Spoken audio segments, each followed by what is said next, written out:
Shaw's play St. Joan was first produced in New York in 1923 and in London in 1924. Our program takes sections from the final two scenes and the epilogue.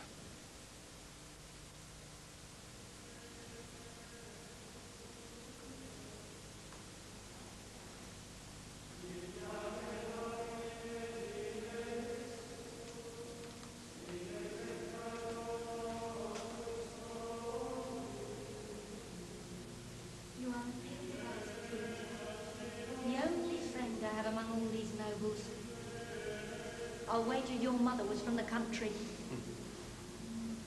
I shall go back to the farm when I have taken Paris.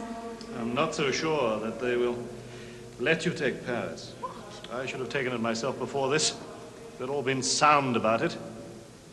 Some of them would rather Paris took you, I think. So take care. If the English Godhams and the Burgundians do not make an end of me, the French will. Only for my voices, I would lose all heart. I'll tell you something, Jack. It is in the bells that I hear my voices. Not today, when they all rang. That was nothing but jangling. But here, in this corner, where the bells come down from heaven and the echoes linger. Or in the fields, where they come from a distance through the quiet of the countryside, my voices are in them. Hark. Do you hear? Dear child of God. Just what you said. At the half hour, they will say, be brave, go on. At the 3/4, they will say, I am thy help. But it is at the hour when the great bell goes after, God will save France. It is then that St. Margaret and St. Catherine and sometimes even the Blessed Michael say things that I cannot tell beforehand. Then, oh then... Then, Joan, we shall hear whatever we fancy in the booming of the bell. You make me uneasy when you talk about your voices. I should think you're a bit cracked. If I hadn't noticed that you give me very sensible reasons for what you do.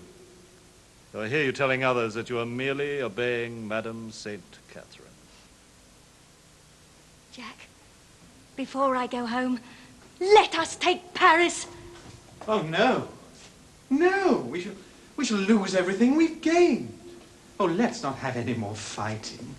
We can make a very good treaty with the Duke of Burgundy. Treaty? Well, why not? Now that I'm crowned and anointed. Oh, that oil.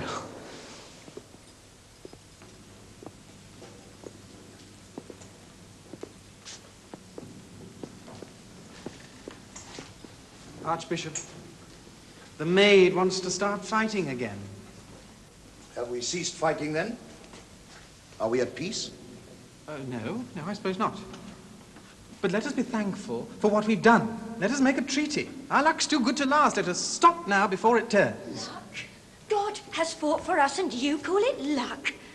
And you would stop while there are still Englishmen on this holy earth of dear France? Maid, the king addressed himself to me, not you. You forget yourself. You very often forget yourself. Then speak you and tell him that it is not God's will that he should take his hand from the plough. If I am not as glib with the name of God as you are, it is because I interpret his will with the authority of the church and of my sacred office. When you first came here, you respected it and would not have dared to speak as you are now speaking. You came clothed with the virtue of humility, and because God blessed your enterprises accordingly, you have stained yourself with the sin of pride. The old Greek tragedy is rising among us. It is the chastisement of hubris. Yes. I mean, she thinks she knows better than everybody else. But I do know better than any of you seem to. And I am not proud. I never speak unless I know I am right. Oh, just so. How do you know you're right? I always know. My voices. Oh, your voices, your voices. Oh, why didn't the voices come to me? I'm king, not you. They do come to you, but you do not hear them. But what voices do you need to tell you? What the blacksmith can tell you, that you must strike while the iron is hot. I tell you, we must make a dash at Compiègne and relieve it as we relieved Orléans. Then Paris will open its gates. Or if not, we will break through them. What is your crown worth without your capital? That is what I say too. We shall go through them like a red-hot shot through a pound of butter. If our cannonballs were all as hot as your head and we had enough of them, we should conquer the earth, no doubt. See, pluck and impetuosity are good servants in war, but bad masters. They've delivered us into the hands of the English every time we have trusted to them. We never know when we are beaten. That is our great fault. You never know when you are victorious. That is a worse fault. You would have been besieged at Orléans still. You and your councils of war. If I had not made you attack, you should always attack. And if you can only hold on long enough, the enemy will stop first.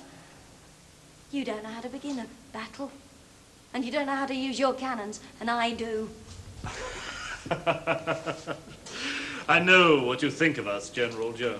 Never mind about that, Jack. Tell them what you think of me. Well, I think God was on your side. But I've not forgotten how the wind changed, and how our hearts changed when you came.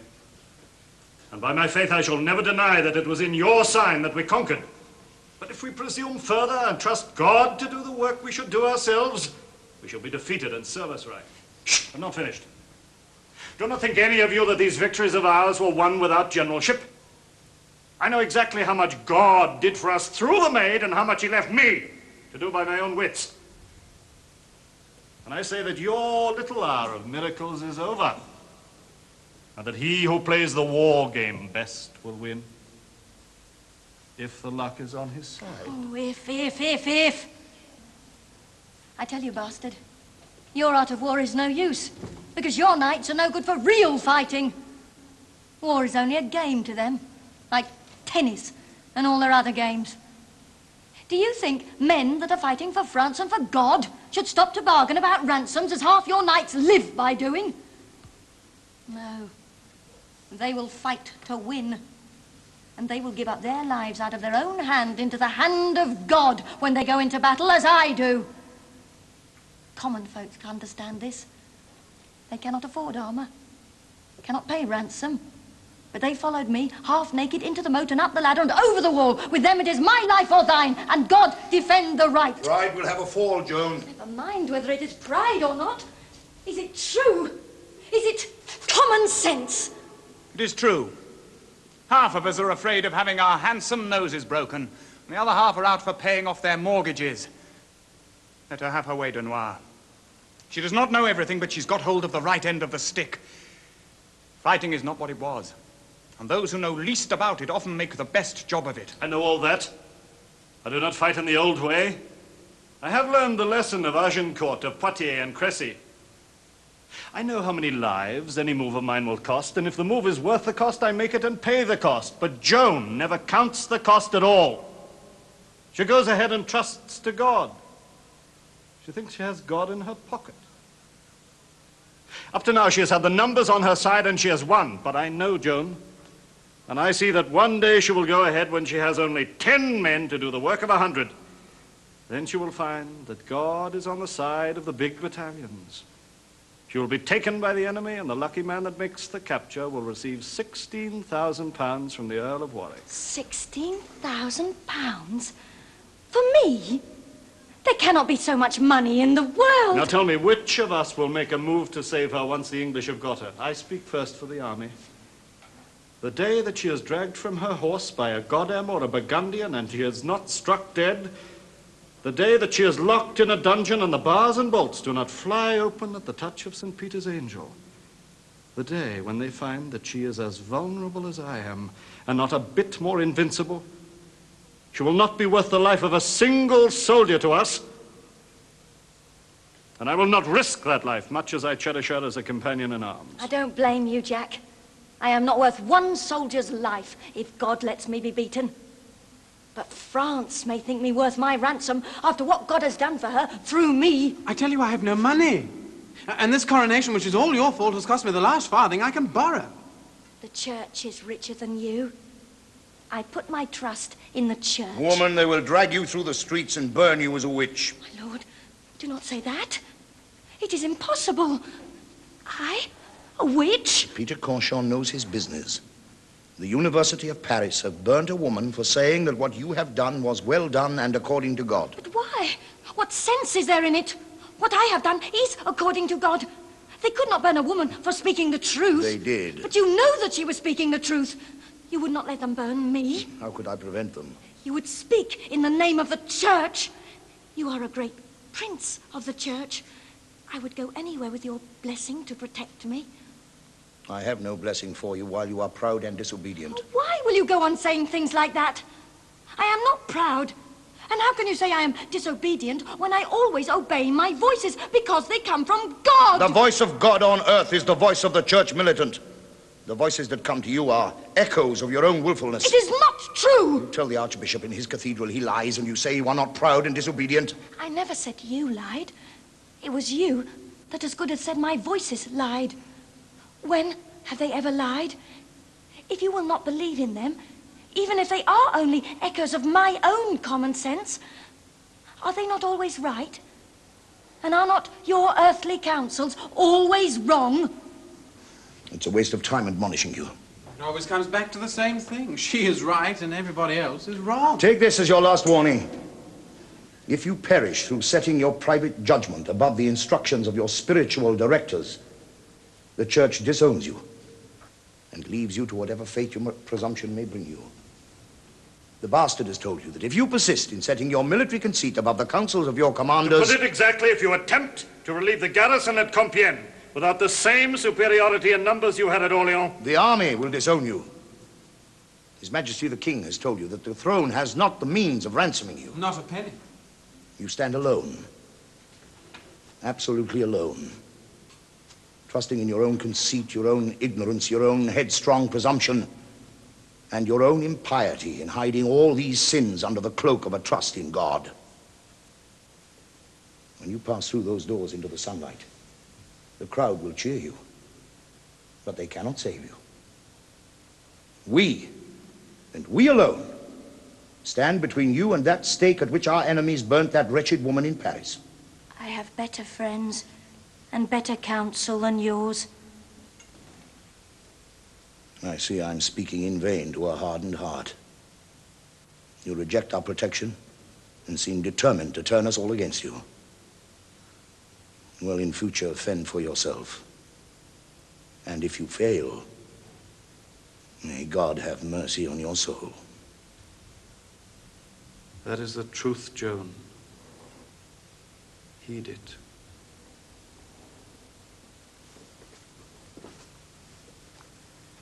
Where would you all have been now if I had heeded that sort of truth? There is no help, no counsel in any of you. Yes, I am alone on earth. I have always been alone. But France is alone, and God is alone. And what is my loneliness before the loneliness of my country and my God? I see now that the loneliness of God is his strength. What would he be if he listened to your jealous little counsels? Well, my loneliness shall be my strength too. It is better to be alone with God. His friendship will not fail me, nor his counsel, nor his love. In his strength, I will dare and dare and dare until I die. I will go out now to the common people and let the love in their eyes comfort me for the hate in yours. You will all be glad to see me burnt, but if I go through the fire, I will go through it to their hearts forever and ever, and so God be with me.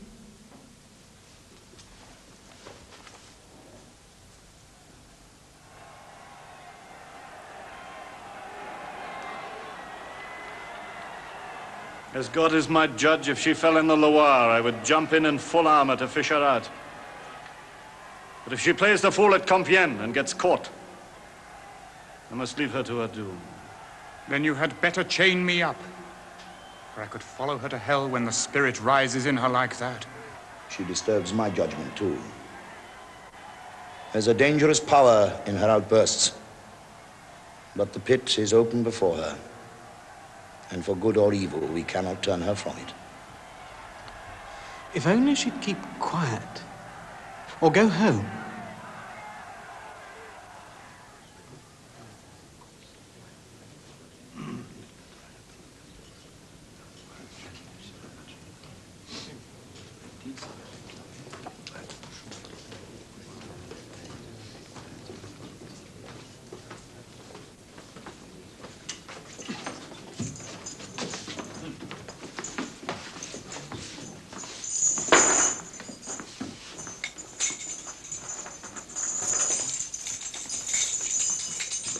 Sit down, Joan. You look very pale today. Are you not well? Thank you kindly. I am well enough. But the bishop sent me some carp, and it made me ill. Oh, I'm sorry. I told them to see that it was fresh. You meant to be kind to me, I know. But it is a fish that does not agree with me. The English chaplain here thought you were trying to poison me. My lord, I must protest. He sent a doctor to cure me. The English are determined to see that I am burnt as a witch. Why must I be left in their hands? I should be in the hands of the church.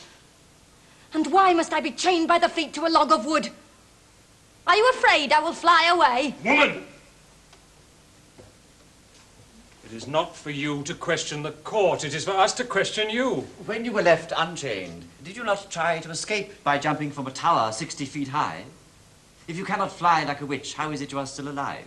I suppose because the tower was not so high then. It has grown a little higher every day since you first began asking me questions about it. Why did you jump from the tower? How do you know I jumped? You were found lying in the moat. Why did you leave the tower? Why would anybody leave a prison if they could get out? You tried to escape? Of course I did. Not for the first time either. If you leave the door of the cage open, the bird will fly out. That is a confession of heresy. I call the attention of the court to it. Heresy, he calls it. Am I a heretic because I tried to escape from prison? Assuredly. If you are in the hands of the church, and you willfully take yourself out of its hands, you are deserting the church, and that is heresy. It is a great nonsense. Nobody could be such a fool as to think that. You hear, my lord, how I am reviled in the execution of my duty by this woman? Let us not be moved by the rough side of a shepherd lass's tongue. Nay, I am no shepherd lass, though I have helped with the sheep like anyone else. I will do a lady's work in the house, spin or weave against any woman in Rouen. If you are so clever at woman's work, why do you not stay at home and do it? There are plenty of other women to do it. There is nobody to do my work. Come, we are wasting time over trifles, Joan. I am going to put a most solemn question to you. Now take care how you answer, for your life and salvation are at stake on it. Will you, for all that you have said and done, be it good or bad, accept the judgment of God's church on earth? I am a faithful child of the church. I will obey the church. You will? Provided it does not command anything impossible. She imputes to the church the error and folly of commanding the impossible. If you command me to declare that all that I have said and done, and that all the visions and revelations that I have had were not from God, then that is impossible. I will not declare it for anything in the world. And in case the church should bid me do anything contrary to the command that I have from God, I will not consent to it, no matter what it may be. My lord, do you need anything more than this? I do not know what you are saying, child. Do you want to kill yourself? Listen. Do you not believe that you are subject to the Church of God on earth? Why, yes. When have I ever denied it? Good. That means, is it not, that you are subject to our Lord the Pope, to the cardinals, the archbishops, and the bishops for whom his lordship stands here today? God must be served first. Then your voices command you not to submit yourself to the church militant? My voices do not tell me to disobey the church, but God must be served first. And you, and not the church, is to be the judge. What other judgment can I judge by but my own? Out of your own mouth you have condemned yourself. We have striven for your salvation to the verge of sinning ourselves. We have opened the door to you again and again, and you have shut it in our faces and in the face of God. Dare you pretend, after what you have said, that you are in a state of grace? If I am not, may God bring me to it. If I am, may God keep me in it. That is a very good reply, my lord. Were you in a state of grace when you stole the Archbishop's horse? Oh, devil take the Archbishop's horse and you too. We are here to try a case of heresy.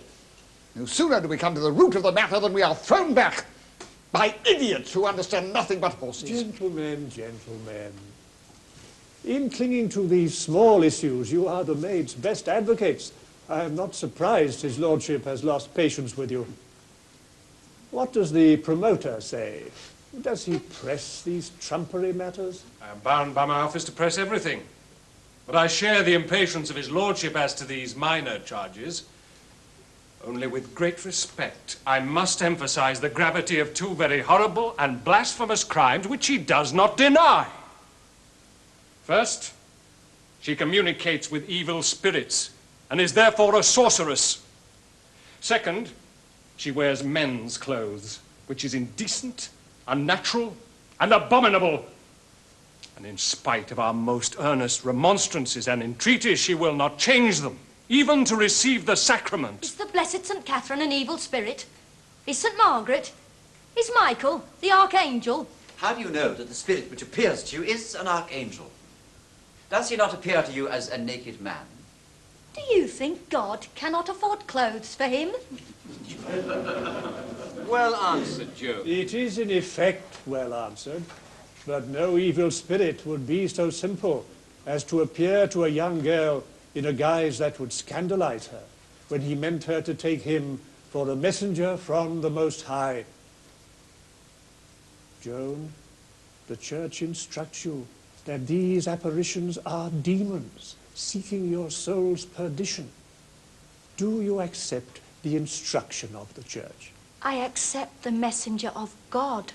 How could any faithful believer in the Church refuse him? Wretched woman, again I ask you, do you know what you are saying? You wrestle in vain with the devil for her soul, my lord. She will not be saved. Now, touching the matter of this man's dress, for the last time, will you put off that impudent attire and dress as becomes your sex? I will not. The sin of disobedience, my lord. But my voices tell me that I must dress as a soldier. Joan, does that not prove to you that the voices are the voices of evil spirits? Can you suggest to us one good reason why an angel of God should give you such shameful advice? Why, yes. What could be plainer common sense? I was a soldier, living among soldiers. I am a prisoner, guarded by soldiers. If I dress as a woman, they will think of me as a woman, and then what will become of me? If I dress as a soldier, they think of me as a soldier, and I can live with them as I do at home with my brothers. That is why St. Catherine tells me that I must not dress as a woman until she gives me leave. When will she give you leave? When you take me out of the hands of the English soldiers! I have told you that I should be in the hands of the Church and not left night and day with 4 soldiers of the Earl of Warwick. Do you want me to live with them in petticoats? My lord, what she says is, God knows, very wrong and shocking, but there is a grain of worldly sense in it, such as might impose on a simple village maiden. If we were as simple in the villages as you are in your courts and palaces, there would soon be no wheat to make bread for you. Try to resist the temptation to make curt replies to us. Do you see that man who stands behind you? Your torturer. But the bishop said I was not to be tortured. You are not to be tortured because you have confessed everything that is necessary to your condemnation. That man is not only the torturer, he is also the executioner. Executioner, let the maid hear your answers to my questions. Are you prepared for the burning of a heretic this day? Yes, master. Is the stake ready? It is, in the marketplace. But the English have built it too high for me to get near and make it easier. It will be a cruel death. You are not going to burn me now. You realize it at last.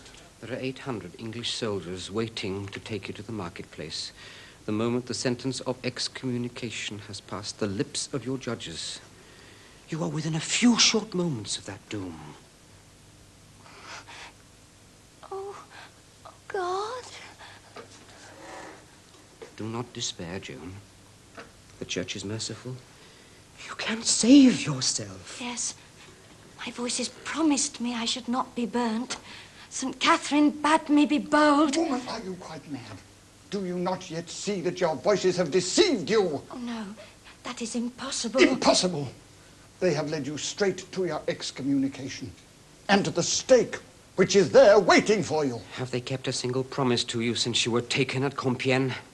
The devil has betrayed you. The Church holds out its arms to you.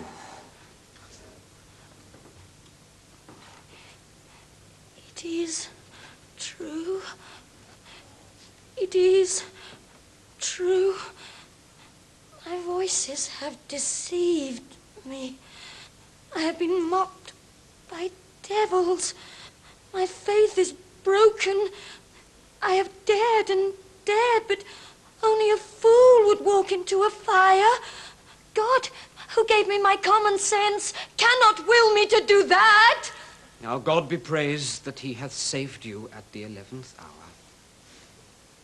Amen.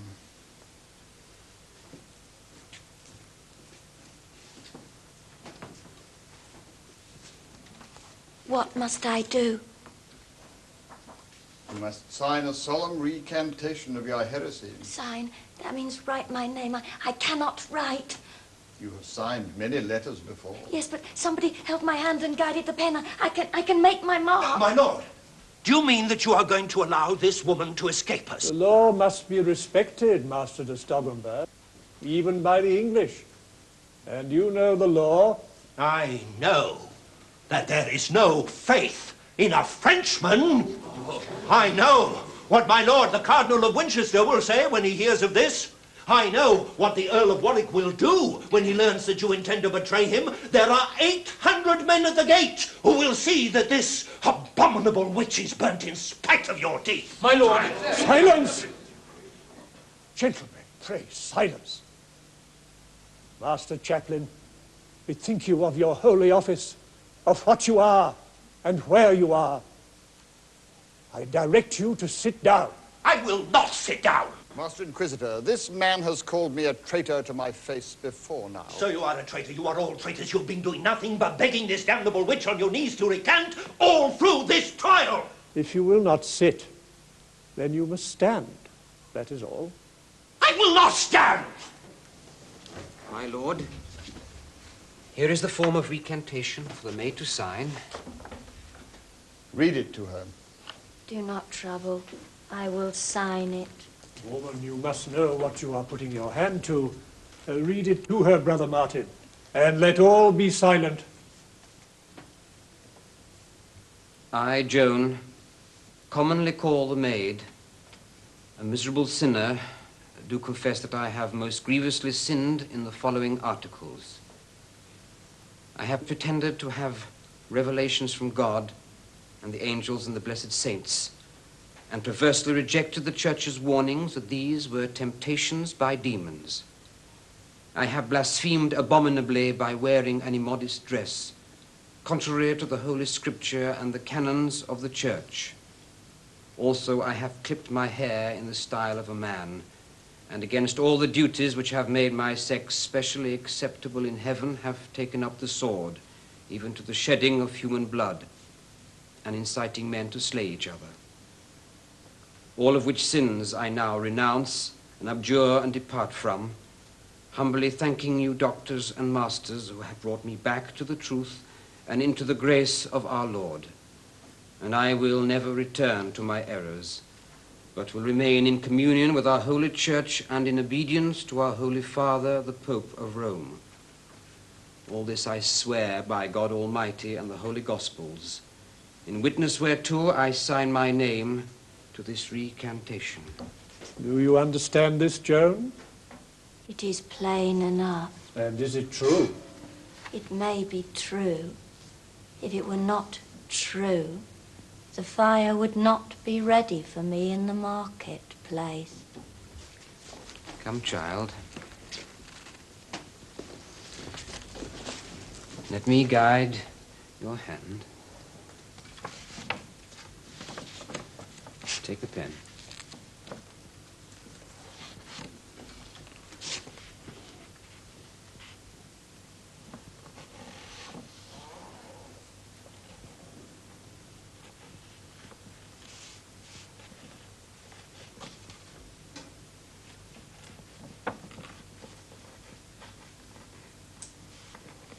So, now, make your mark by yourself.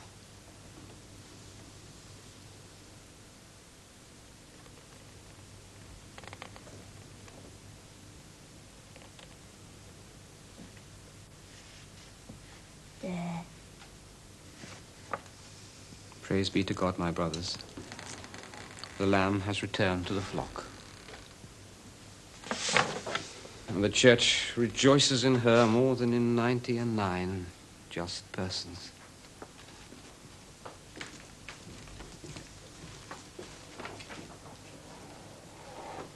We declare thee by this act set free from the danger of excommunication in which thou stoodest.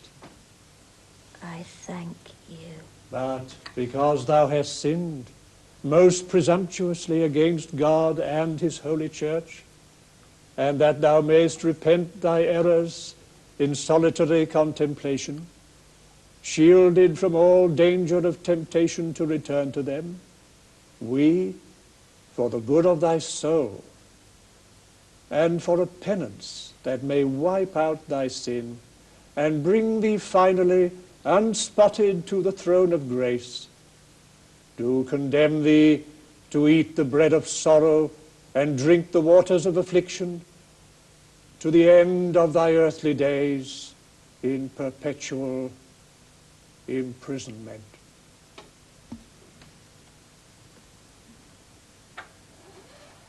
Perpetual imprisonment. Am I not then to be set free? Set free, child?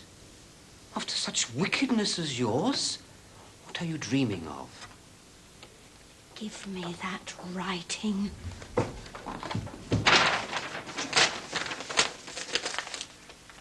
Light your fire!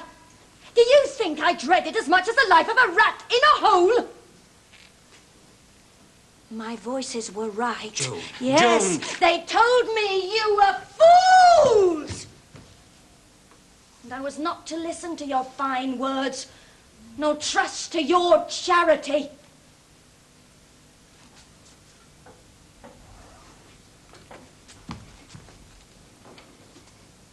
You promised me my life. But you lied! You think that life is nothing but not being stone dead? It is not the bread and water I fear. Bread has no sorrow for me and water no affliction. But to shut me from the light of the sky and the sight of the fields and flowers. To chain my feet so that I can never again ride with the soldiers nor climb the hill. To make me breathe foul, damp darkness, and to keep from me everything that brings me back to the love of God, when your wickedness and foolishness tempt me to hate him. All this is worse than the furnace in the Bible that was heated 7 times. I could do without my war horse.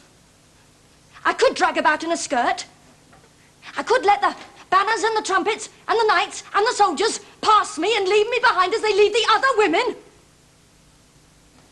If only I could hear the wind in the trees, the larks in the sunshine, the young lambs playing in the healthy frost, and the blessed blessed church bells that send my angel voices floating to me on the wind.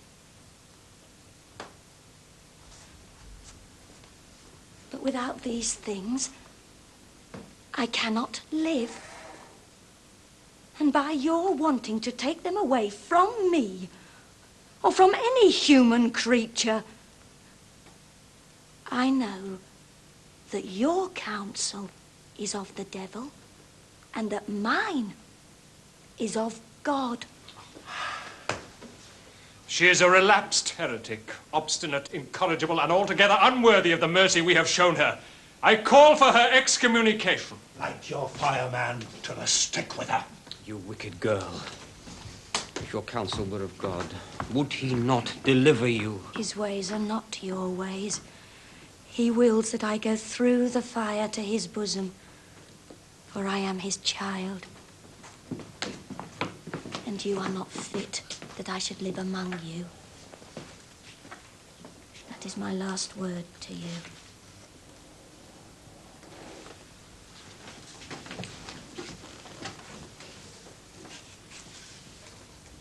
We decree that thou art a relapsed heretic, cut off from the unity of the church, sundered from her body, infected with the leprosy of heresy, a member of Satan.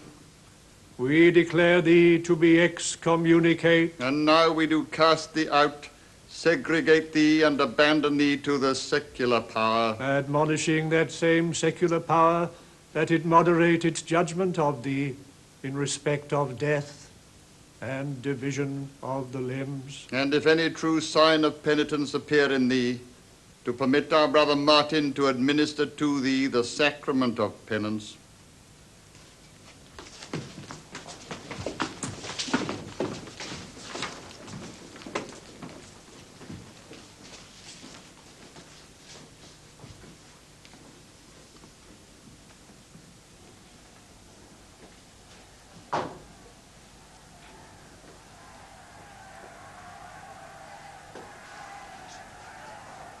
The representative of the secular arm should be here to receive her from us. Brother Martin, see that all is done in order. My place is at her side, my lord. You must exercise your own authority. These English are impossible. They will thrust us straight into the fire. We must stop that. Yes, but not too fast, my lord. A moment to lose. We have proceeded in perfect order. If the English choose to put themselves in the wrong, it is not for us to put them in the right. A flaw in the procedure may be useful later on. One never knows. Meanwhile, the sooner it is over, the better for that poor girl. Yes, that is true. I suppose we must see this dreadful business through. One gets used to it. Habit is everything. I am accustomed to the fire. It is soon over. But it is a terrible thing to see a young and innocent creature crushed between these mighty forces, the church and the law. What, do you call her innocent? Oh, quite innocent. What does she know of the church and the law? She did not understand a word of what we were saying. It is the ignorant who suffer. Come, or we shall be late for the end.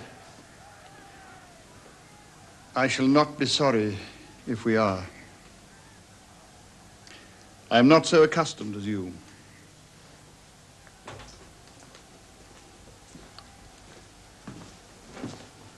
Oh, I'm intruding. I thought it was all over.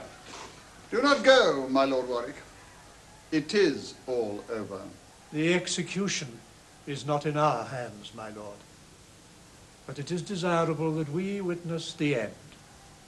So, by your leave.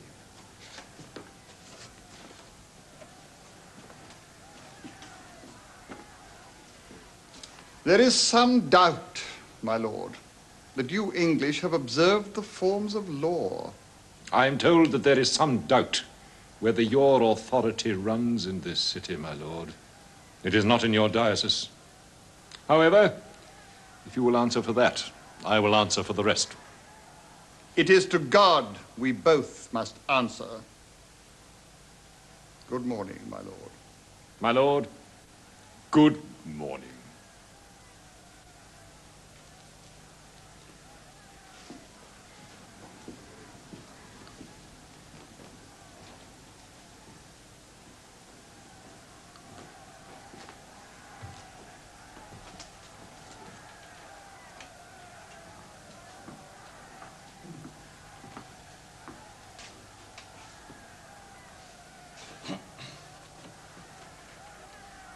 Well, fellow, who are you? I'm not addressed as felon, my lord. I'm the master executioner of Rouen, a highly skilled mystery. I'm come to tell your lordship that your orders have been obeyed. I crave your pardon, Master Executioner. And I will see that you lose nothing by having no relics to sell. I have your word, have I, that nothing remains. Not a bone, not a nail, not a hair. Her heart would not burn, but everything else that was left is at the bottom of the river. You've heard the last of her. The last of her. I wonder.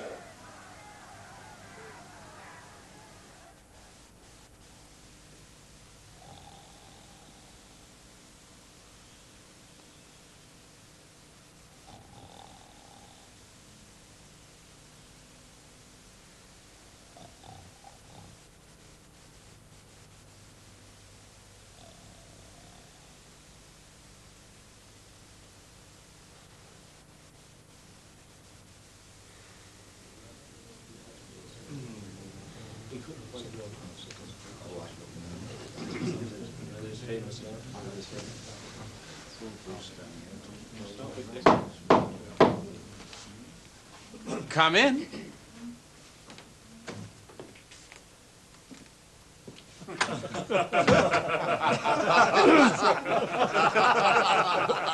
Why this mirth, gentlemen? I congratulate you on having invented an extraordinarily comic dress. I do not understand. You're all in fancy dress. I am properly dressed. Well, all dress is fancy dress, is it not? Except our natural skins. Pardon me, I'm here on serious business and cannot engage in frivolous discussion. I am sent to announce that Joan of Arc, formerly known as the Maid, having been the subject of an inquiry instituted by the Bishop of Orleans. Oh, they remember me still at Orleans. By the Bishop of Orleans into the claim of the said Joan of Arc to be canonized as a saint. But I never made any such claim. The church has finally declared her to have been endowed with heroic virtues and favored with private revelations, and calls the said venerable and blessed Joan to the communion of the church triumphant as Saint Joan. Saint Joan. In Basilica Vaticana, the 16th day of May, 1920. Half an hour to burn you, dear saint. And 4 centuries to find out the truth about you. Though men destroyed my body, yet in my soul I have seen God. The girls in the fields praise thee, for thou hast raised their eyes, and they see there is nothing between them and heaven. The dying soldiers praise thee, for thou art a shield of honor between them and the judgment. The princes of the church praise thee, because thou hast redeemed the faith their worldliness is dragged through the mire. The cunning counselors praise thee, because thou hast cut the knot in which they have tied their own souls. The foolish old men on their deathbeds praise thee, because thou hast turned their sins into blessing. The judges in the blindness and bondage of the law praise thee, for thou hast vindicated the vision and freedom of the living soul. The wicked out of hell praise thee, because thou hast shown them that the fire that cannot be quenched is a holy fire. The torturers and executioners praise thee, for thou hast shown that their hands are guiltless of the death of the soul. The unpretending praise thee, because thou hast taken upon thyself the heroic burdens that are too heavy for them.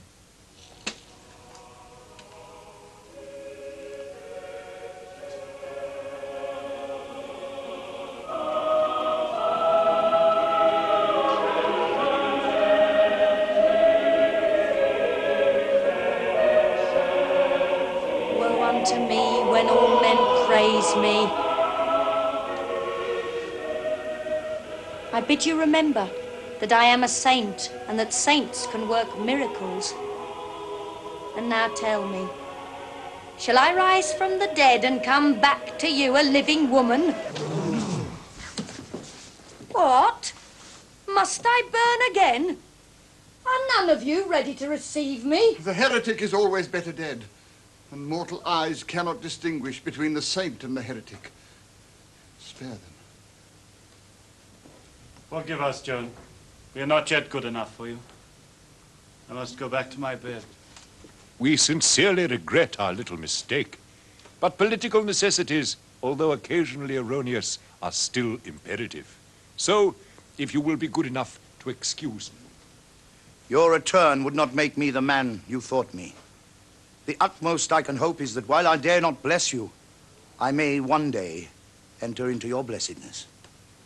Meanwhile, however... I, who am of the dead, testified that day that you were innocent. But I do not see how the Inquisition could be dispensed with in existing circumstances. Therefore...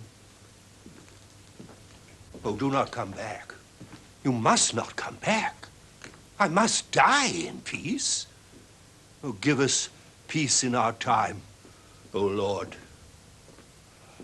The possibility of your resurrection was not contemplated in the recent proceedings for your canonization. I must return to Rome for further instructions. As master of my profession, I must consider its interest. After all, my first duty is to my wife and family. No, I must think this over.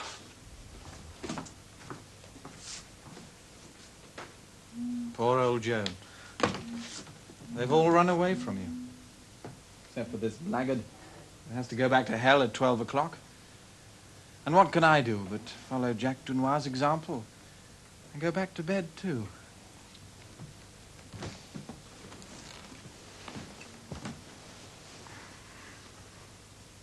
Good night, Charlie. Good night. And you, my one faithful, what comfort have you for Saint Joan? Well, what do they all amount to, these kings and captains and bishops and lawyers and such like? They just leave you in the ditch to bleed to death. Next thing is you meet them down there for all the airs they give themselves. What I say is, you've got as good a right to your notions as they have to theirs, and perhaps better. You see, it's like this, if... Excuse me, press an appointment.